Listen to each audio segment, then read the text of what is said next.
wai ka zo da wai wallahi ba sani bisa gari san Allah ya sa hada mu guda biyu ina ma yawo wata ake ci abinci da yau kuma ku ci shinkafa ku to mu ci shinkafa mai daɗi shinkafar nan ta yi daɗi kuma ga nan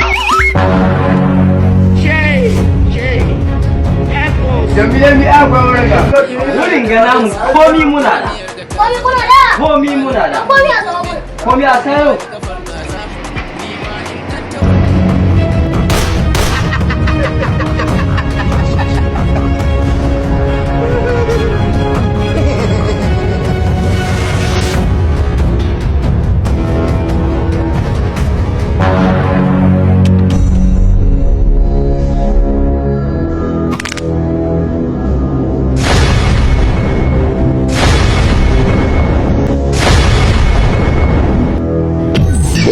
Hey, Jesus Christ! What is that? What is that, man? Shinkafar nan ta yi daɗi kuma ga naman kaza. ni ba na ɗan lasa jarmiyar da ta zauna malam ɗan miko min ɗan ba ni kafan kaza Ini kasar you.